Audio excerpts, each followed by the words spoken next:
नमस्कार दोस्तों, stock market studies में फिर से एक बार आपको बहुत-बहुत स्वागत है। तो आज मैं फिर से आपके सामने कुछ इंपॉर्टेंट कंपनी के अपडेट्स लेके आया हूँ और आज का वीडियो बहुत इंटरेस्टिंग होने वाला है क्योंकि कुछ कंपनीज के ऊपर टेक्निकली चार्ट पैटर्न बहुत शानदार लेवल में बन रहा है। अगर वो लेवल ब्रेकआउट हुआ तो एक बड़ा-सा धमाका देखने को मिल सकता है। तो वो लेवल कौन-सा है और किस तरीके से स्विंग ट्रेडिंग किया जाता है, वो मैं आपके साथ शेयर करूँगा। तो वीडियो को लास्ट तक देखिए। जितने सारे दोस्त नए आए हैं इस चैनल के अ, अंदर तो प्लीज़ सबसे पहले सब्सक्राइब कर लीजिए क्योंकि आपको हमेशा information as a education purpose में चाहिए तो इस चैनल के साथ जुड़े रहिए। क्योंकि मेरा जो अटेंशन है वो हमेशा मैं यही सोचता हूँ कि हर कोई अगर सीख कर काम करे तो कभी भी उसको स्टॉक मार्केट को जुआ और गैम्बलिंग नहीं कहेंगे। अगर ना सीख कर टिप्स लेकर काम करेंगे तो वो हमेशा जुआ जुआ कह के ही मार्केट से बाहर हो जाएगा। तो सबसे पहले मैं जिस कंपनी के बारे में डिस्कशन करूँ उसका नाम है टाटा मोटर्स। देखिए टाटा मोटर्स टाटा ग्रुप के एक पुराना कंपनी है और ऑटो सेक्टर इंडस्ट्रीज में इसका नाम बहुत अलग लेवल में देखा जाता है। टाटा मोटर एक टाइम 64 लेवल्स तक गया था और वहां से आज कितना चल रहा है 627 के आसपास। तो ये जो जर्नी है, ये जो 10 टाइम्स ग्रोथ होने का जो जर्नी है वो देखने वाला बात है क्योंकि सिर्फ के सिर्फ मतलब 3 साल के अंदर अंदर ये जो जर्नी दिखा है ना वो शायद आपको दूसरे कंपनी के ऊपर इतने बड़े लेवल्स में तेजी देखने को नहीं मिलेगा। और मतलब जितने सारे ऑटो सेक्टर है उसमें उतना ज्यादा तेजी देखने को नहीं मिलेगा। तो फिर भी मैं इस कंपनी के ऊपर हमेशा बुलिश इसीलिए होता हूँ क्योंकि टाटा ग्रुप की कंपनी है, पहली बात। दूसरी बात, टाटा ग्रुप ने जो कमिटमेंट करते हैं वही कमिटमेंट हमेशा रखते हैं। वो ये भी कमिटमेंट किए थे कि 2030 इस 2030 इस सालों के अंदर अंदर उसका जो डेप्थ है वो डेप्थ को ना के बराबर लेके आएंगे। ऑब्वियसली उसी तरीके से वो काम भी कर रहा है। देखिए एक टाइम डेप्थ ऑफ इक्विटी 2 साल पहले चले जाएंगे तो डेप्थ ऑफ इक्विटी करीबन 6% के आसपास था, ऑलमोस्ट 6%। 2 पॉइंट सॉरी 4 पॉइंट, माफी चाहता हूँ, 5.86 समथिंग था। तो उसको कम करके अभी कितना लेके आया 2.96। इसका मतलब मैनेजमेंट का जो कमिटमेंट है वो धीरे धीरे करके यहाँ पे पॉजिटिव देखने को मिला है। क्योंकि देखिए गवर्नमेंट ये भी बता रहा है कि अपकमिंग कुछ ईयर्स में ईवीज का जो गाड़ियां है उसका डिमांड और भी ज्यादा बढ़ने वाला है। एक डेटा में आपके साथ शेयर किया था, चाइना में 39% ईवीज गाड़ियां चलते हैं। चाहे वो बस हो, चाहे वो ट्रक्स, मतलब कोई भी पैसेंजर कार्स हो, कोई भी हैवी व्हीकल्स हो, ज्यादा से ज्यादा ईवीज गाड़ी 39% गाड़ियां ईवीज में है। और जहाँ पे इंडिया का जो आंकड़ा है वो सिर्फ के सिर्फ 3%, वो भी सारे व्हीकल्स को मिलाकर। तो सोचिए कितना बड़ा अंतर है, कितना बड़ा गैप है। इस गैप को जरूर फिलअप करेगा क्योंकि इंडिया वर्ल्ड के लार्जेस्ट मतलब पॉपुलेशन कंट्री बन चुके हैं। चाइना को भी बीट कर चुके हैं, चाइना से भी ज्यादा पॉपुलेशन बढ़ चुके हैं। जब कोई कंट्री का पॉपुलेशन बढ़ता है तो उसको उस कंट्रीज में एक हायर चांसेस है ग्रोथ होने का और हायर पोटेंशियल है आगे बढ़ने का। तो मेरे कहने का मतलब है कंपनी के जो मैनेजमेंट का जो कमेंट्री है वो अगर सच हुआ तो इस कंपनी और भी बड़ा धमाका देखने को मिल सकता है। तो मैं 75 रुपीज से इस कंपनी के ऊपर कंटिन्यू कर रहा हूँ और मैं जरूर कंटिन्यू करूंगा क्योंकि वो मेरा एक लॉन्ग टर्म की इन्वेस्टमेंट है। अभी देखिए कंपनी जो क्वार्टरली रिजल्ट पब्लिश किया वो देखिए कुछ पीछे में चले जाऊं, लास्ट कुछ क्वार्टर्स में मतलब लास्ट कुछ ईयर्स में देखा जाए तो कंटिन्यूसली कंपनी क्या किया था, लॉसेस किए थे। हर मंथ में कंपनी के लॉसेस देखने को मिला था। बीच में तो 7,000 4,500 करोड़ के आसपास लॉसेस देखने को मिला। और अभी देखिए लास्ट कुछ 3 क्वार्टर्स में 3,000, 5,000 और 3,000 करोड़ का प्रॉफिट देखने को मिला। इसका मतलब धीरे धीरे करके कंपनी खुद को रिकवरी कर रहा है, उसका जो कर्जा है उसको मिटा रहा है। पहले देखिए कंपनी का क्या हुआ था, ध्यान से इस चीज को समझना। कंपनी का आप कहेंगे सर कंपनी का कर्जा कम कहाँ से हुआ। पहली बात, कंपनी का तो प्रॉफिट हुआ, वहां से थोड़ा सा कर्जा कम किया। दूसरी बात, कंपनी के पास जो रिजर्व था, देखिए बीच में रिजर्व कितना था 61 करोड़ के आसपास, और वो रिजर्व भी कम हुआ। इसका मतलब थोड़ा सा जो कंपनी की खुद का जो कैपिटल्स था, खुद का जो रिजर्व था, उस रिजर्व से कुछ पैसे वो कर्जे कम करने के लिए वो यहाँ पे पैसे को लगाया। तो अभी देखिए फिक्स एसेट भी कंपनी को कुछ तरीके से लेवल्स में हाई किया और कंपनी CWIP में पैसा लगा के रखे करीबन 14,000 करोड़। तो सारे पॉइंट्स कंपनी के फ्लेवर में है, तो इसीलिए कंपनी का अपकमिंग कुछ ईयर्स में अच्छा खासा ग्रोथ होने का चांसेस है। शायद इसीलिए इन्वेस्टर भी खुद का स्टेक धीरे धीरे करके बढ़ा रहा है और पब्लिक यही गलती कर रहे हैं। जब इन्वेस्टर खुद का स्टेक बढ़ा रहा है, उस टाइम पब्लिक माल बेच रहा है। पब्लिक का प्रॉब्लम यही है।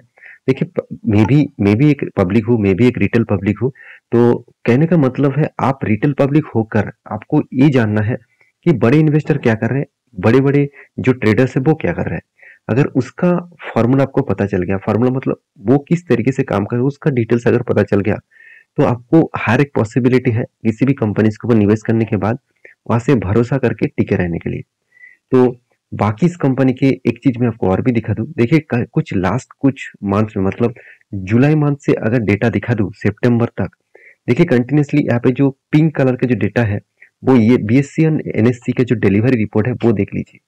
इस तरीके से डिलीवरी का परसेंटेज कंटिन्यूसली ग्रोथ होता गया। अब बीच में कुछ कम भी हुआ, कुछ ज्यादा भी हुआ। से 10 अगस्त में सबसे ज्यादा वॉल्यूम हुआ, चाहे वो डेली ट्रेडिंग हो और मतलब डेली ट्रेड हो, उसके साथ साथ एनएससी बीएससी की डिलीवरी हुई हो। आप सब कुछ देखेंगे तो बहुत ज्यादा ट्रेडिंग यहाँ पे हुआ है। तो कंटिन्यूसली क्या हो रहा है, डिलीवरी उठाया जा रहा है। तो इसीलिए शायद आपको चार्ट पैटर्न भी कुछ इस तरीके से देखने को मिलेगा। देखिए, मैं दो तरीके से चार्ट पैटर्न आपके साथ शेयर किया हूँ। पहली जो चार्ट पैटर्न है वो मैंने आपको ए शेयर किया था। ये एक लॉन्ग जर्नी के लिए है। तो इस लॉन्ग जर्नी को देखने से पहले छोटा सा एक चार्ट पैटर्न आपको दिया था। वो ट्रेड पहले मेरा चल रहा है। वो ट्रेड अगर क्लियर हो जाए तो मैं नेक्स्ट ट्रेड के लिए कंटिन्यू करूंगा, मतलब कुछ क्वांटिटी बेचूंगा और कुछ क्वांटिटी इस ट्रेड के लिए रखूंगा। यहाँ पे क्या बना, शोल्डर कम हेड, और यहाँ पे छोटा सा शोल्डर बना और फिर ब्रेकआउट भी हुआ। और ये टारगेट निकल के आ रहा है करीबन 1100 रुपीज के आसपास। तो 1100 रुपीज के ऊपर टारगेट बन के आ रहा है। अगर फिर से इसको छोटा ट्रेड के हिसाब से दिखा दूं, तो आप देख सकते हैं यहाँ पे छोटा से एक डबल शोल्डर, उसके बाद हेड, उसके बाद शोल्डर बना था। और यहाँ पे एंटी लेवल्स भी बना। और एंटी लेवल्स कहाँ पे बना, ऑलमोस्ट एंटी लेवल 540 के आसपास एंटी लेवल्स बना था। और मैं वो ट्रेड को भी कंटिन्यू कर रहा हूँ। वही ट्रेड को मैं ज्यादा होल्ड, मतलब ज्यादा क्वांटिटी के साथ कंटिन्यू कर रहा हूँ। पहले मेरा टारगेट 700 रुपीज के आसपास है। 700 रुपीज का अगर टारगेट मिल जाए, मैं कुछ क्वांटिटी यहाँ पे एग्जिट करूंगा। और बाकी मेरा 1100 का जो टारगेट नेक्स्ट टारगेट है, वो टारगेट को मैं बाकी क्वांटिटी को कन्वर्ट करूंगा, मतलब कैरी करूंगा। तो आपका क्या राय है इसके ऊपर, जरूर कमेंट्स करना। नेक्स्ट जो कंपनी जिसके बारे में बात करूं, उसका नाम है जोमेटो। देखिए, जोमेटो हर किसी के चर्चे में है।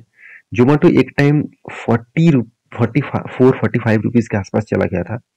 और लगातार लगातार जब जिस तरीके से गिर रहा था, हर किसी को यही लग रहा था कि जोमेटो बर्बाद हो जाएगा। मगर बड़े बड़े इंस्टीट्यूशन और बड़े बड़े इन्वेस्टर यही बता रहे थे कि जोमेटो का बिजनेस जो है वो कुछ टाइम लगेगा। इसको खुद को खड़ा करने के लिए, खुद को अलग से रिप्रेजेंट करने के लिए कुछ टाइम लगेगा, क्योंकि इस सेक्टर में भी कंपटीशन है। जैसे स्विगी हो गया इसका कंपटीटर, साथ ही साथ डंजो हो गया जो रिलायंस ग्रुप की कंपनी है, वो भी इसका कंपटीटर है। जोमेटो वो भी इसका मतलब एक इसी फील्ड का कंपनी है। साथ ही साथ फूड पांडा वो भी इसका कंपटीटर है। इस तरीके से बहुत सारे डिलीवरीज कंपनी है। तो मेरे कहने का मतलब है, आपको सबसे ज्यादा मार्केट में डिलीवरी कंपनी कौन सा दिखते हैं? मुझे तो सबसे ज्यादा जोमेटो देखने को मिलता है। आपको कौन सा कंपनी देखने को मिलता है, मुझे जरूर कमेंट्स करके बताना। मैं गांव-गांव से शहर तक, गांव तक, मेट्रो एरिया में हर जगह पे मुझे जोमेटो ज्यादा से ज्यादा देखने को मिलता है। और जोमेटो का जो बिजनेस मॉडल है, मैं पहले आपको समझा चुका हूँ। किस तरीके से जोमेटो डेटा कलेक्ट कर रहा है, किस तरीके से वो खुद एक डिलीवरी कंपनी से एक फूड सर्विसेज कंपनी बन सकते हैं। तो कंपनीज की जो परफॉर्मेंस है, इस बार company first time quarterly result को पॉजिटिव में लेके आया। यही सबसे बड़ी बात है। इतने दिनों के बाद कंपनी अलग लेवल में खुद को रिप्रेजेंट किया। जो जो कंपनी इतने बड़े नेगेटिव में था, इतने बड़े लॉस कर रहे थे, वो कंपनी फर्स्ट टाइम प्रॉफिट किया। यही सबसे बड़ी बात है। अभी देखना है इस प्रॉफिट को वो कंटिन्यू कर पाते हैं कि नहीं कर पाते हैं। अगर कंटिन्यू करे तो सोचिए कंपनी का जो लॉन्ग जर्नी है वो स्टार्ट हो चुके हैं। अगर कंटिन्यू ना करे तो सोचिएगा अभी भी कंपनी के ऊपर प्रेशर है। तो इसीलिए शायद इन्वेस्टर ने भी धीरे धीरे करके नहीं अच्छा खासा होल्डिंग्स उठाया। एफआईएस के पास से 10% होल्डिंग था और पब्लिक के पास कितना, 80% होल्डिंग था। और पब्लिक ने क्या किया, उनको बेच दिया। और सबसे बड़ी बात क्या है आप जानते हैं? ध्यान से इस चीज को देखना। पब्लिक बेचना कब स्टार्ट किया? सितंबर क्वार्टर में। सोचिए, जुलाई के जून के बाद, चलो मान लेते हैं जून, अगस्त, सितंबर, इस मान में पब्लिक ने बेचा और उस टाइम में ही इंस्टीट्यूशन ने माल उठाया। अभी मैं सितंबर का डेटा दिखा दूं चार्ट पैटर्न के हिसाब से, तो सितंबर कहाँ पे था? ध्यान से इस चीज को देखना, कुछ सीखने को जरूर मिलेगा यहाँ पे। तो सितंबर कौन सा, ये भी देख लीजिए 2022 का। तो 2022 का सितंबर का जो डेटा है वो कहाँ पे है? चलो यहाँ पे इस जगह पे डेटा है। तो इस जगह पे पब्लिक ने क्यों बेचा? क्योंकि पब्लिक को इसीलिए लगा कि नीचे आने के बाद थोड़ा सा रिकवरी किया, उसको लग रहा है कि यहाँ पे अगर माल नहीं बेचूंगा तो मैं तो फंस जाऊंगा, फिर से करेक्शन हो सकते हैं, फिर से शेयर गिर सकते हैं। तो इसलिए वो क्या किया, इस लेवल में माल को बेच दिया। और जो बड़े ऑपरेटर था वो देखिए, ध्यान से देखना, इस जगह पे हाई वॉल्यूम के साथ बाइक कर रहा था। तो जब हाई वॉल्यूम से बाइक किसको, कौन सा स्टॉक को किया, जो रिटेल पब्लिक ने बेचा वही स्टॉक को ऑपरेटर ने खरीदारी की, मतलब वही स्टॉक को ऑपरेटर ने बाइंग की। तो इसलिए देखिए यहाँ पे हाई वॉल्यूम देखने को मिला, और वहां से देखिए किस तरीके से जर्नी हुआ, कहाँ से कहाँ तक कंपनी पहुंच चुके हैं। और अभी कंपनी एक पैटर्न स्केट कर रहा है, आप देखेंगे शोल्डर कम हेड कम शोल्डर बन रहा है। और इस लेवल को मैंने अभी मेंशन किया, इस लेवल अगर ब्रेकआउट करे तो एक बड़ा सा रैली आपको देखने को मिल सकता है। तो ब्रेकआउट का लेवल मैंने आपको मेंशन किया, ब्रेकआउट यहाँ पे हुआ, और कंफर्मेशन मुझे इसके ऊपर होना चाहिए। अभी तक मुझे कोई भी कंफर्मेशन नहीं मिला, तो इसलिए मैंने कोई एंटी लेवल नहीं लिया। जब कंफर्मेशन मिलेगा तो मैं आपको टेलीग्राम में भी अपडेट दे दूंगा, और मैं खुद यहाँ पे ट्रेड लेने वाला हूँ। तो आपका क्या राय है इस कंपनी के ऊपर, जरूर मुझे कमेंट्स करके बताना। नेक्स्ट जो कंपनी जिसके बारे में बात करूँ उसका नाम है वीवीएल। देखिए वीवीएल के ऊपर मैं बहुत बुलिश हूँ, और इस कंपनी का जो पोटेंशियल है वो बहुत स्ट्रांग है। क्योंकि कंपनी वर्ल्ड बेसिस, जो पेप्सी का ब्रांड है, आप पेप्सी के बारे में तो हर कोई जानते हैं, जो पेप्सी का जो ब्रांड है वो इसी कंपनी बनाते हैं।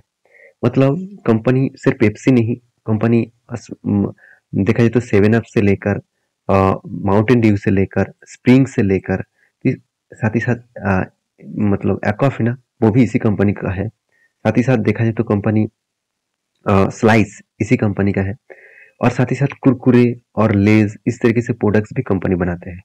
तो कंपनी के जो प्रोडक्ट है वो हर टाइम में मार्केट में डिमांडेबल होते हैं। हाँ सर, मतलब जो सर्दी का मौसम होता है उस टाइम में इस कंपनी का प्रोडक्ट का डिमांड उतना ज़्यादा नहीं होता, क्योंकि सर्दी में लोग कोल्ड ड्रिंक्स पीना कम कर देते हैं। फिर भी इसका बाकी जो प्रोडक्ट है उसका डिमांड हमेशा रहता है। तो मेरे कहने का मतलब है, जो कंपनी में इतना ज़्यादा पोटेंशियल है उस कंपनी के ऊपर तो आपको हमेशा स्टडी करना चाहिए। इस कंपनी के ऊपर में 50,000 के नीचे जब इसका मार्केट कैप था, तब से लेकर मैं इस कंपनी के ऊपर काम कर रहा हूँ, और तब से लेकर आज तक देखा जाए तो company 1 lakh crore almost double के आसपास कंपनी के शेयर हो चुके हैं, और मेरा रिटर्न भी डबल के ऊपर हो चुके हैं। और कंपनी अच्छा खासा लेवल्स में कंपनी काम कर रहा है, आरओसी आरओई तो बेस्ट है। कंपनी का कर्जा थोड़ा सा ज्यादा है, एनुअली इनकम भी अच्छा खासा है। अभी कर्जा कब लिया गया, ध्यान से इस चीज को देखना, कंपनी के पास कर्जा उतना ज्यादा नहीं था। लास्ट कुछ ईयर्स में कंपनी कंटिन्यूसली कर्जा लिए जा रहा है।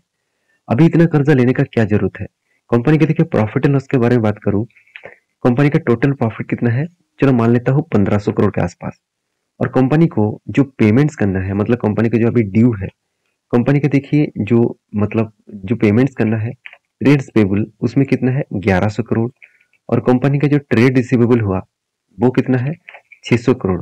तो 1100 करोड़ और 600 करोड़ इस दोनों को मैं ऐड कर दूं तो करीबन करीबन 1700 करोड़ बन जाता है। तो सोचिए, कंपनी खुद को सस्टेन करने के लिए, खुद को बिजनेस चलाने के लिए, तो सब कुछ करने के लिए कंपनी के तो पास पैसा होना चाहिए ना।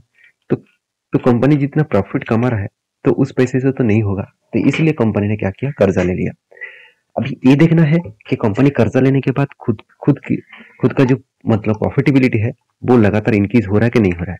बिल्कुल हो रहा है, 300 करोड़ से बढ़ के आज हो चुके हैं करीबन 1500 करोड़, और टिल टू मंथ मतलब करंट ईयर में कंपनी 1900 करोड़ तक प्रॉफिट दिखा रहा है। अभी तक ईयर खत्म नहीं हुआ, तो इस हिसाब से कंपनी के ऊपर मेरे हिसाब से बेस्ट पॉइंट ऑफ व्यू से देखने को मिला। और इसलिए शायद एज ए इन्वेस्टर, प्रोमोटर से लेकर एफएसडीएस पब्लिक हर किसी ने इन्वेस्टमेंट करके रखा है। तो कंपनीज की जो डिलीवरी परसेंटेज है वो देखेंगे तो लगातार लगातार कंपनी के ऊपर अच्छा खासा डिलीवरी देखने को मिलता है।